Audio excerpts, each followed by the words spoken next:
Good afternoon. It's Tuesday, the 4th of September 2018, just after 1 o'clock. Welcome to UK Column News. Your host today, Mike Robinson, myself, Brian Gerrish.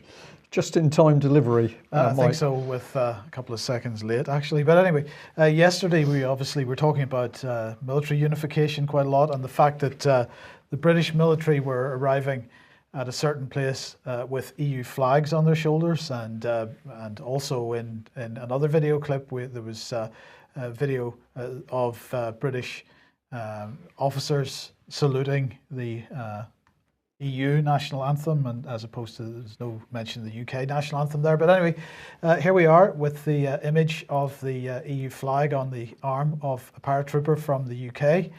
Well, apparently our coverage yesterday... It's made an impact. It seems to have, because the Ministry of Defence publishes this every day, Defence in the Media. And if we scroll on down to the bottom of this page, we find that they chose an image of the day from the same exercise, the arrival of the troops in Bosnia. But they chose to photograph the troops from the other direction so that we see their left arms rather than the right arms. Yep. And what we see, Brian, is that the Union Jack badge, which is absolutely almost invisible in this image, is only a fraction of the size on their left arms of the EU flag on their right arms. But nonetheless, I'm pleased to see the Ministry of Defence clearly feeling a little bit sensitive about it and feeling that they needed to push this image out. They were pushing it out on Twitter as well. So yes, there we go. It's very good. People are asking for good news, and this sort of thing is good news because it's showing the power of social media. But to be fair, on this particular image, Veterans Today also Veterans for Britain also picked up on this and has done some really good work pushing it out. It's now started to move around. We know that there are an increasing number of ex-military people paying attention. There's also senior officers who are waking up to the fact that this military unification is going ahead. We'll just pick this off the internet. Well, somebody sent it through to us. So here was Political UK seeing the same thing. They've got the badge highlighted. Obviously, this is exactly what you're talking about, Mike. The view from the right-hand shoulder shows the EU flag very clearly. So here we are with the headline, British Army troops are being forced to wear the EU flag on their uniform. And this is where it's very, very interesting, because Veterans for Britain now starting to do some really excellent reporting on this and other matters to do with this EU military unification. But they say this: while UK forces have participated in training missions which are not forces under the EU flag, subordinate to EU common security and defence policy, and answerable to the MPCC, which is EU's military planning and conduct capability, we have never previously been involved in Euro forces at this level of commitment and readiness. Only last year did UK ministers make it possible for UK troops to serve under EU military command and control. Yes. So at the very time, Theresa May's government telling us that just hold that one a second. Yeah. That we're coming out of the European Union, what we're actually doing in the background is putting our troops fully under EU control. I just wanted that one paused on screen because I added a little headline that there, Meet Team Juncker, EU's private army. Why have I put that at the top of this particular slide? Well, let's come in with an image that was sent through to us. So here we've got the European Commission building with a huge banner on it. It's on the right-hand side of the building, huge building.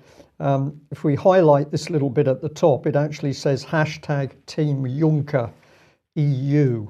I think that would be better put as hashtag Team Junk EU.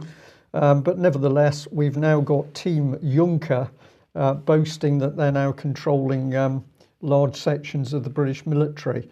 So this is serious stuff, but it's taken alternative media to bring it to the public's attention. Okay, let's move over to Syria then. And Donald Trump tweeting this out earlier. President Bashar al-Assad of Syria must not recklessly attack Idlib province. The Russians and Iranians would be making a grave humanitarian mistake to take part in this potential human tragedy. Hundreds of thousands of people could be killed. Don't let it happen.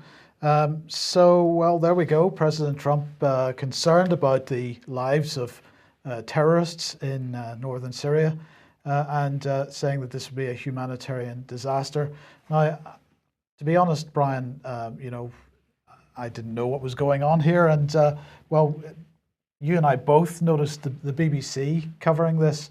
Why does the battle for Idlib matter? Because, I'm really glad for this. If they hadn't published this article, I wouldn't have known what was going on. Well, I think that's unlikely, Mike, but there we go. Yes, an incredible article by the BBC.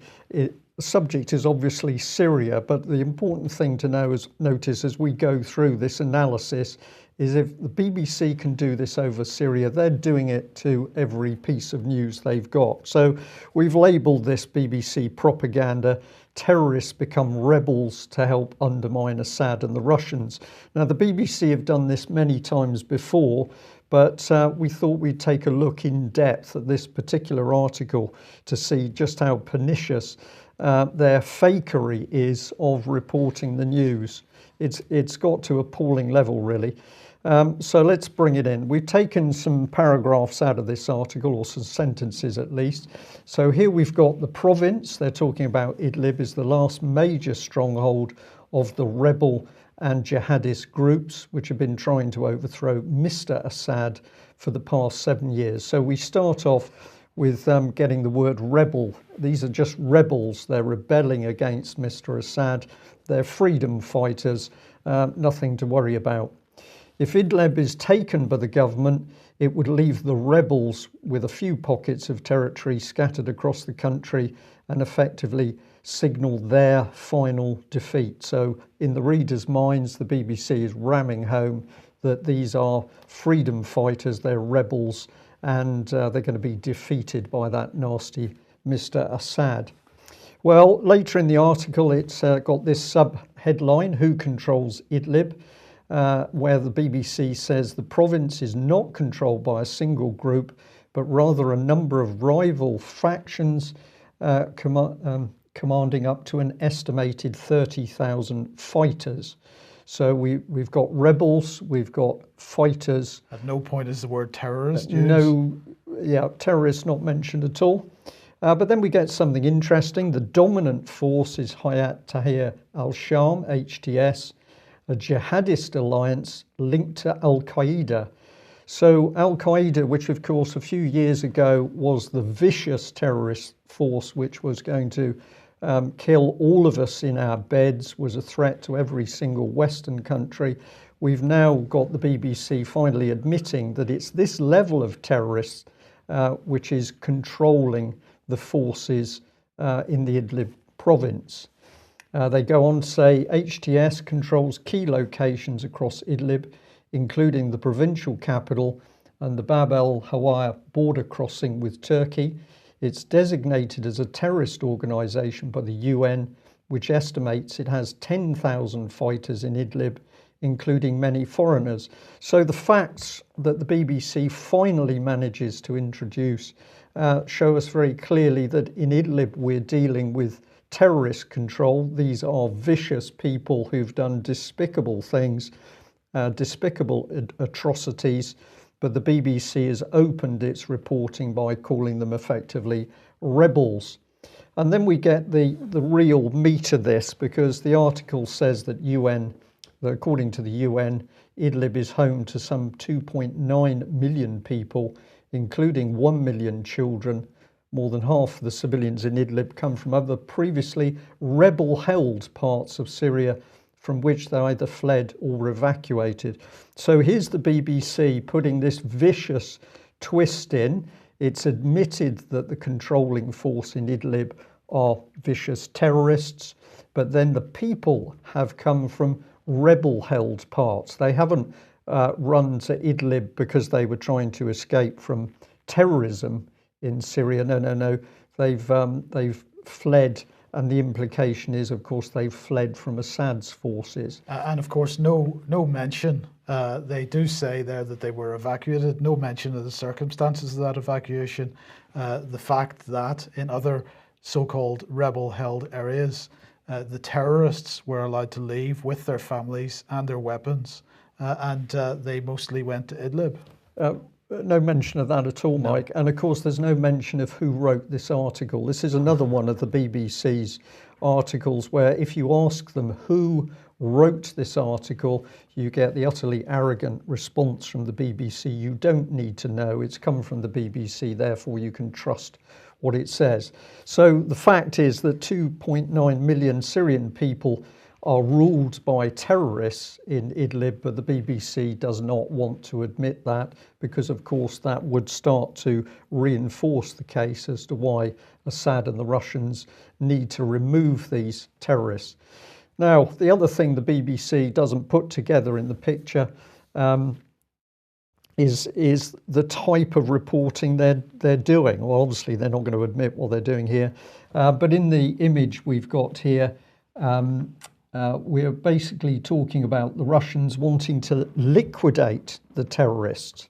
And I found this particularly interesting because if the West kills terrorists, that's good. Boris Johnson and Cameron and others were very quick to say that these terrorists could be killed, drone attack or whatever, but dead terrorists, that was effectively good. But if it's Syria and Russia killing terrorists, then the BBC thinks that this is clearly very bad. And what we're looking at here, this is straight out of Animal Farm. This is a complete reversal of truth and facts to produce this propaganda. Well, of course, the reason that when Syria and Russia kill terrorists is bad is because, of course, there are terrorists. We paid for them. And so it would be bad to kill our terrorists. But anyway, the other thing in that article that I wanted to mention, Brian, was the question later on in the article was what will happen to the people living in Idlib? And it said a full-scale military operation could have devastating consequences in the province. Hundreds of thousands of people there are already experiencing dire conditions in overcrowded sites where basic services have been stretched to breaking point. Okay, like Gaza, for example, perhaps, although somewhat different circumstances, but you know, it's terrible that it's happening in Idlib, but it's not so terrible that it's happening in Gaza. But you'll notice that they don't mention Raqqa and they don't mention Mosul, because the implication in what they're saying is that a full-scale military operation would have devastating consequences because of the number of quote civilians in the area, in the region, well, you know, we can't mention Raqqa, Mosul, because those were operations that we ran where we indiscriminately bombed and lots of civilians were killed and injured. But that's okay when we do it, but it's not okay whenever the Syrian army carries out targeted strikes which are deliberately intended not to kill civilians. That's not okay. No, it's not okay, because it's good for us to do it, but it's bad for anybody else to do it, Mike. And I just thought we could remind viewers of the sorts of reports that have appeared in British press over the last couple of years. So here we've got David Cameron. It is Britain's duty to attack ISIS in Syria. The PM says MPs must decide whether to take on evil or wait for attacks on Britons. Jeremy Corbyn replies that innocent civilians will be killed. Interesting, we'll be coming on to Mr. Corbyn a little bit later in the news, but at least he was there applying some common sense and warning what was going to happen. But Cameron, of course, no, it's our moral duty to get into Syria killing terrorists. And the BBC themselves, of course, reported this. So we've got this blistering hypocrisy by the British government and, of course, the BBC, which is simply the government's propaganda arm. You've hit the nail on the head, though, Mike, because, of course, the other thing that the BBC is absolutely not reporting is the fact that now areas of Syria are being liberated. What's coming to the surface is the evidence of thousands of tons of Western ammunition and munitions. And you've got to go onto YouTube and see other sources than mainstream to actually see the scale of what's been uncovered.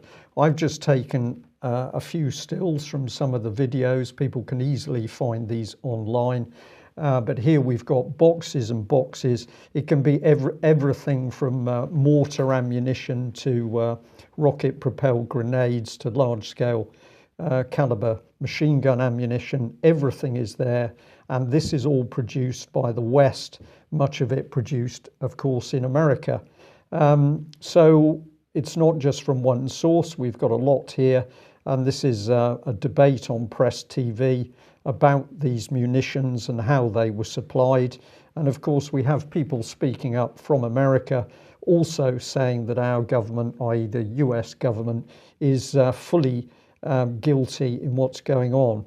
This is actually a drone footage which shows a vast area where all of this ammunition and munitions has been laid out. I've just circled a man taking some video there to give you some indication of scale. But basically, this is all munitions from the West supplied to terrorists who we then claim to know nothing about. And of course, 3.74 billion propaganda machine of the BBC simply will not report any of this information. But I'm pleased to say that people are picking up on this. This was sent through to us. So it's a gentleman called Charles Shoebridge, and he's saying the same US that led the destruction and carnage of Mosul and Raqqa and turns a blind eye to civilian suffering inflicted by US allies in Gaza and Yemen now warns Syria not to recklessly free Idlib from rebels who even the BBC says are mostly Al-Qaeda. So the good news again is that we've got members of the public clearly seeing through this horrendous propaganda from the BBC. Right, let's come back to the UK then. And if anybody's been paying attention to Ian Crane's morning live streams, you'll know that, well, 5G has been on his agenda. And, well, good news, because the British government has announced that the West Midlands Regional Authority is to become the first UK large-scale 5G testbed. So this is Birmingham, Coventry and Wolverhampton to become 5G hubs after winning a national competition. So they've been selected to become the first test bed. This is part of the Urban Connected Communities project. It's the next step in the government's 5G testbed and trials programme, and it's going to develop a large-scale 5G pilot across the region with hubs in Birmingham, Coventry and Wolverhampton. As I say, £50 million currently available for the project, including 25 million from the Department for Culture, Digital Culture, Media and Sport. And on screen there, we've got our current digital minister talking about this, Margot James. And of course, this is on top of a whole host of money already and projects already mentioned, including 5G Rural First, 5G Smart Tourism, the Worcestershire 5G Consortium, Liverpool 5G Testbed, Auto Air, and so on. So a whole host of other projects already announced. So government really pressing ahead with this. Now, I'm quite interested in that, Brian, because you know, if we recall the rollout of 2G, 3G, and 4G mobile technology in this country, particularly the 3G rollout, the government had quite a different role in that, and in fact, many of the telecoms companies complaining about the amount of money that they had to spend in order to obtain licenses for use of the 3G spectrum. This situation is completely different with 5G for some reason. Many people could perhaps speculate as to why that is, but there's plenty of people commenting on it, and I do suggest that people sort of pay attention to this issue and do a bit of research on it. Why is the government so keen to roll out this particular technology? I think it's quite interesting that they've changed their role here. Yeah, and we are asking for help from our viewers and listeners on this. Because aside from people who've specialised in reporting on 5G, we're very, very interested as to what people are seeing on the ground. So if you're in the Birmingham area, for example, and you've got information or you've got photographs of some of the equipment, we'd like to have some of that information so that we can rebroadcast it.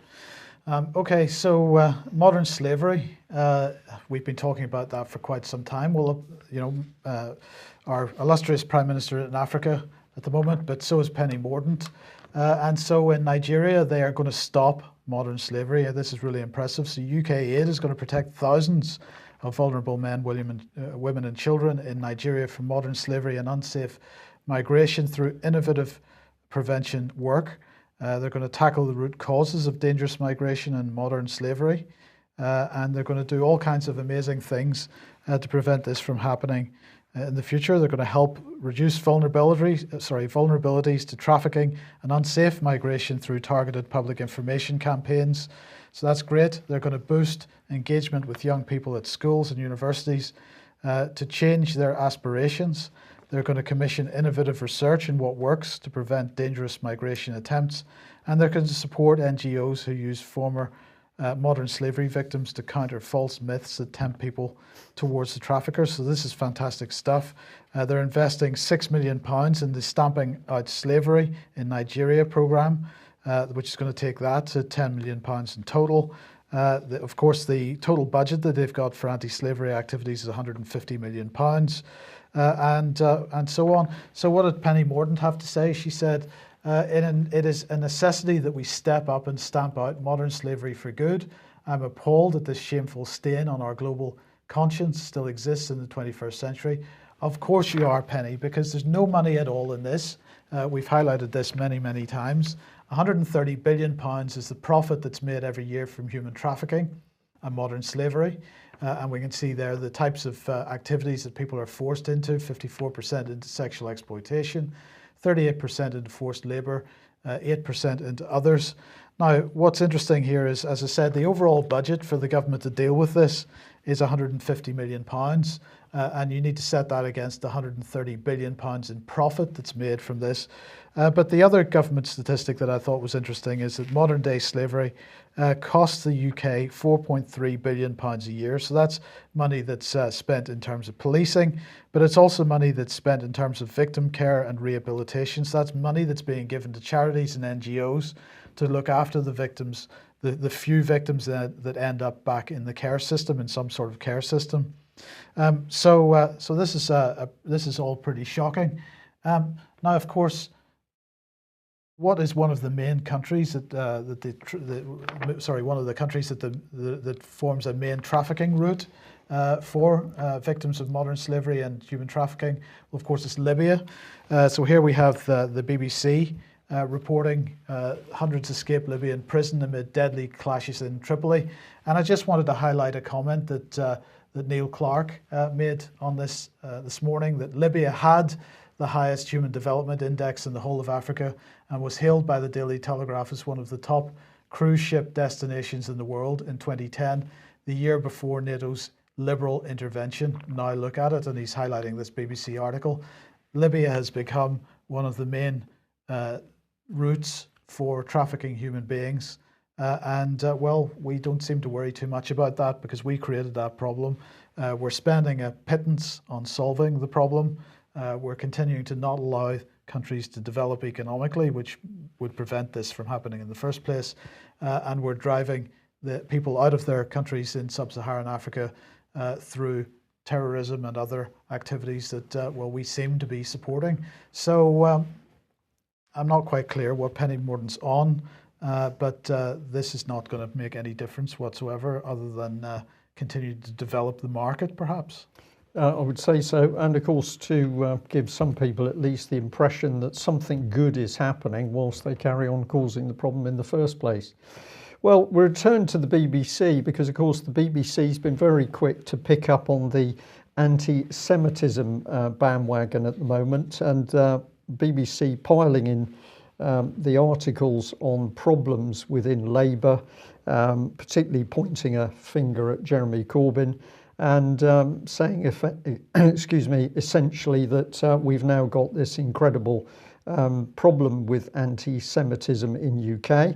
But in this interesting article, they went in deeper to warn us really that it's not just anti-Semitism, but it's also anti-Zionism, either of those two areas, and you're going to be in big trouble. You're certainly going to be in big trouble if you're somebody in politics. Are they suggesting that these are the same thing? Well, let's just have a look at how that pans out. I just checked on BBC Twitter to see what they were talking about. So plastics were very big. That's encouraging. Never mind sexual exploitation, but the BBC big on plastics at the moment. And they're advertising their latest feminine comedy, which is the woman there. But under that, yeah, we're straight back into anti-Semitism, particularly vile little video, certainly bad language in it, but a number of people standing up and claiming that they've been victim of anti-Semitism, or anti-Semitism is on the rise. And I believe one lady points out that, of course, Jewish communities have now had to create their own, effectively, police forces in order to guarantee their security.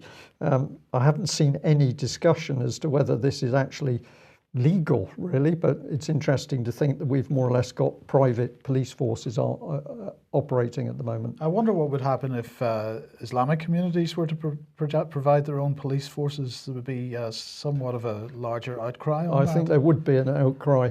Well, in the BBC article, this man gets mentioned, Lord Levy. He has to say this: there can be criticism of the state of Israel, but anti-Semitism, using the word Zionist as another form of anti-Semitism, frankly can no longer be tolerated. So this is a brilliant statement, because we've got two completely different subjects. He links them together and then says, well, if you're talking about criticising Zionist policy, but you're really being anti-Semitic, then we can't tolerate this. So who's to decide whether somebody is being that devious, or could it just be now that if you dare to say something which is against Zionist politics, you're automatically to be described as being anti-Semitic? So I've labelled this that basically criticism of Israel is permitted when the Jewish community says it is. Well, certain elements of the Jewish community? Elements, exactly. Now, an image which I wanted to put up, but unfortunately I couldn't get it just in time for the news, is that the BBC did include in their article a picture of Orthodox Jews who were themselves protesting against Zionist policies. And I think this is one of the few times that I've actually seen the BBC admitting that there are many, many people in the Jewish community who are themselves very, very worried about political policies that are coming in under the banner of Zionism. But nevertheless, the BBC, right into the heart of the anti-Semitism debate, and they are clearly targeting Mr. Corbyn and the Labour Party. But if we go back a bit, it gets quite interesting. This is a report from 2017 from the Mail. Mystery deepens over Blair's secret talks with a Labour donor, calling for a breakaway party as it emerges former PM's Downing Street fundraiser, Lord Cashpoint, that's Lord Levy, joined the meeting. And this was the meat of it. Mr. Blair and Lord Levy, dubbed Lord Cashpoint when he was Blair's Downing Street fundraiser, travelled to Hull last month for discussions with Dr. Assem Alam, who was offered to fund moderate Labour MPs who want to leave Jeremy Corbyn's Labour and set up a new centrist party. Dr. Alam, 77, the owner of Hull City Football Club, who's given a mere £720,000 to Labour, said that during the meeting he had offered to give Mr. Blair several £1 million to boost the centre left. So now we've got something very interesting happening, because we're clearly seeing the power of Lord Levy, at least, together with these relatively unknown, very wealthy donors, to put money in to change the whole structure of Britain's political landscape, and in particular to undermine the Labour Party. The name Dr. Assem Alam does not seem like a Jewish name to me. So this therefore seems like this is broader than just a Jewish attempt to undermine Corbyn and set up an alternative Labour Party. So we've got a very senior member of the Jewish community in Lord Levy. We've got Tony Blair, whatever he is, and we've got a Dr. Assem Alam. This seems to be beyond religion or culture or yes. Yes. It's very interesting. I think what we're starting to, we could label it the deep state, but we're starting to look at people. We don't really know who they are, what their allegiances are, what their belief structure is. What we can say is that they're all connected to vast amounts of money, and that money is being used to steer British politics, whatever the British people think should be happening in the political agenda. And I just want to add into this, though, that it's been the UK column alone that has been warning and warning about the Conservative government's linking up of our intelligence services and GCHQ through to organisations in Israel, including universities, but including the police in Israel and the Israeli Defence Force Unit 8200, which is really an Israeli equivalent of GCHQ. All of this has been linked together without any debate in Westminster or any real consultation with the British public. So why is this happening? We've our ideas, but we're interested to know what our viewers and listeners think. Could it be that the state of Israel has excessive influence on politics in Britain? Now, yesterday we mentioned Sajid Javid making it his personal mission to deal with child sexual exploitation online. And I suggested that perhaps there was a bit more to this than meets the eye, because let's face it, the British government for many, many years, many political hues, hasn't exactly felt that this was a subject that they particularly needed to deal with. So they're going to keep children safe online. And as we made the point yesterday, Sajid Javid said that he was absolutely shocked. He's telling us that at the scale of the potential for abuse of children online. And so he had said that all technology companies had to step up their efforts to tackle online sexual exploitation. And that was the result of this figure of 80,000 people in the UK presenting some kind of sexual threat to children online, and a 700% increase in child abuse images being referred to the National Crime Agency. But he said that while he was pleased at the efforts of online platforms to tackle online extremism following the government's calls for them to do that a couple of years ago, that really they needed to do something about this issue as well.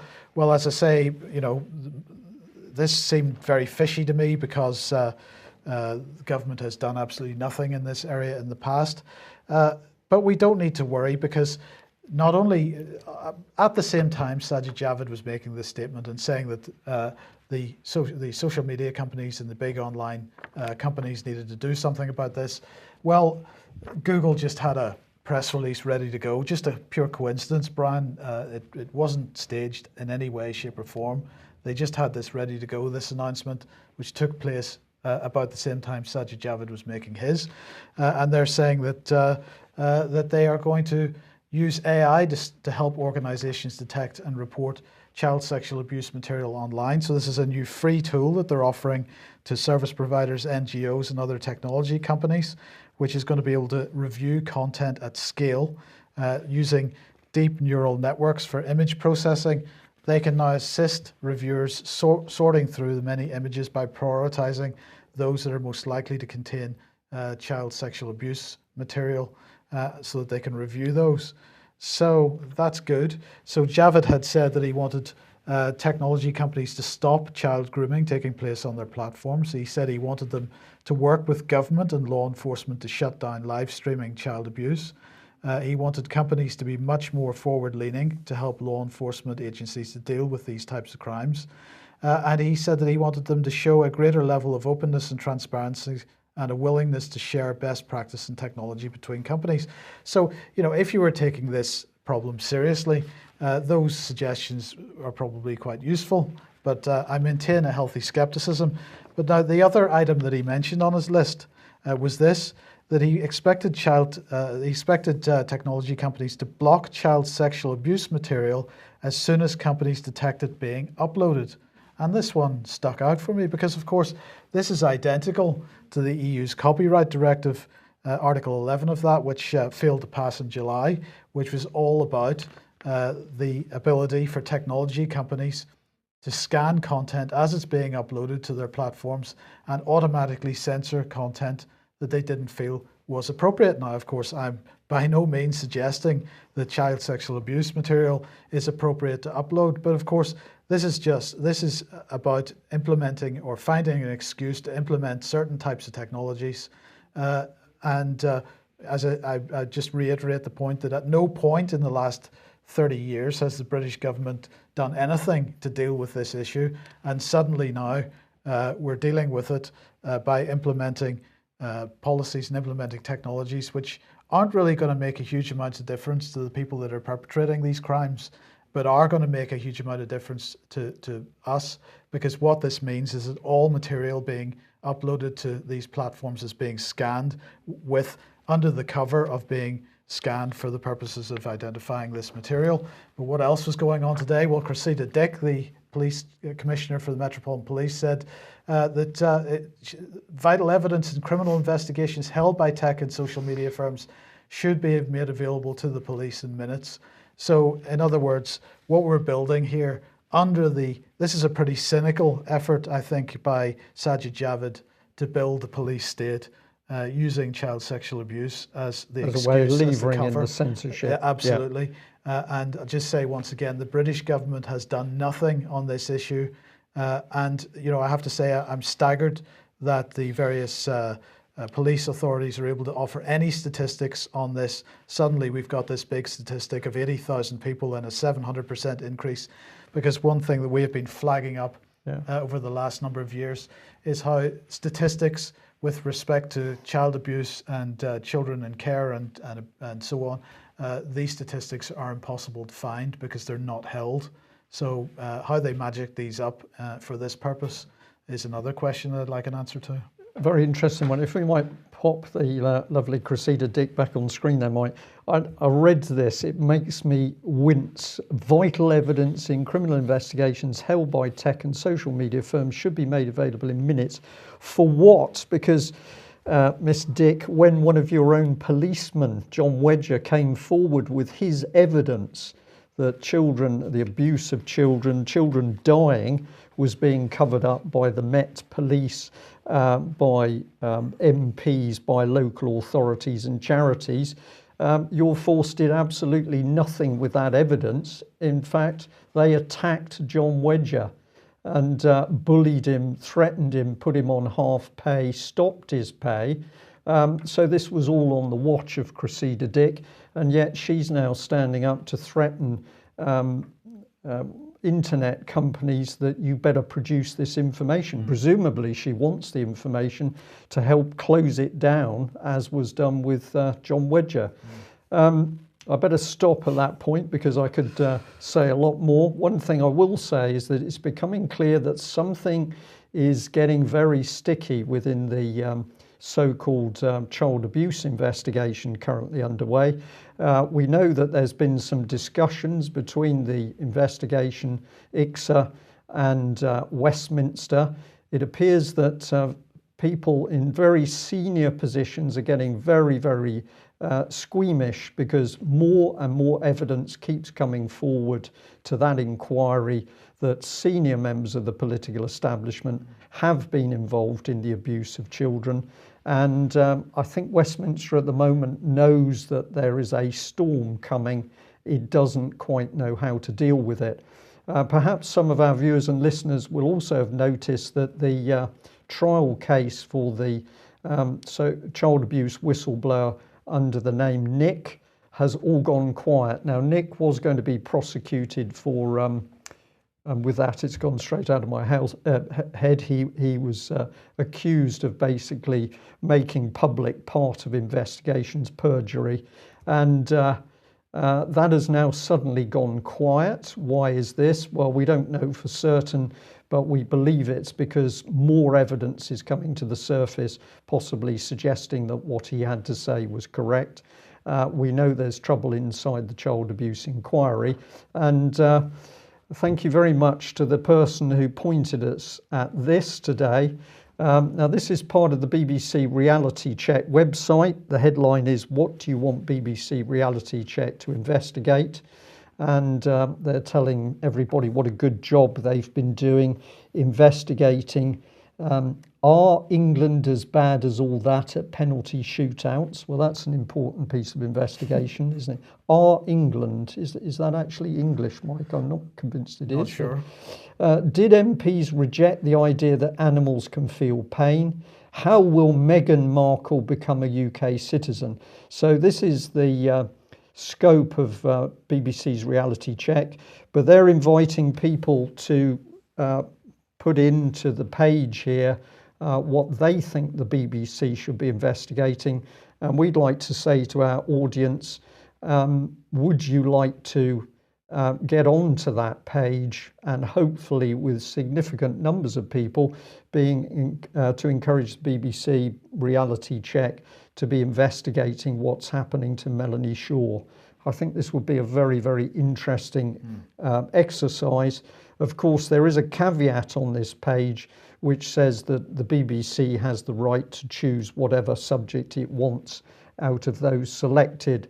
But I don't think that we can lose, really, because either the BBC will do something and then presumably produce a whitewash, or it will simply ignore what I think could be thousands of requests that they investigate the abuse around Melanie Shaw. We will see. Well, we just end on this, sent in to me. This will not mean very much to quite a few of our viewers, but I suspect some will understand this. In the very early days, part of my work in Plymouth was to try and get a replica built of HMS Beagle. This is the Navy ship that took Charles Darwin on his voyage of discovery around the globe. And HMS Beagle was refitted in Devonport dockyard before she sailed. She actually had a considerable contingent of local Plymouth and Devonport crew members, and there's quite a lot of history in the local communities. Well, all of that project was viciously squashed by the local authority and the development agencies in Plymouth. Difficult to understand at the time. This is when the first person approached me and said, I think your problem is common purpose.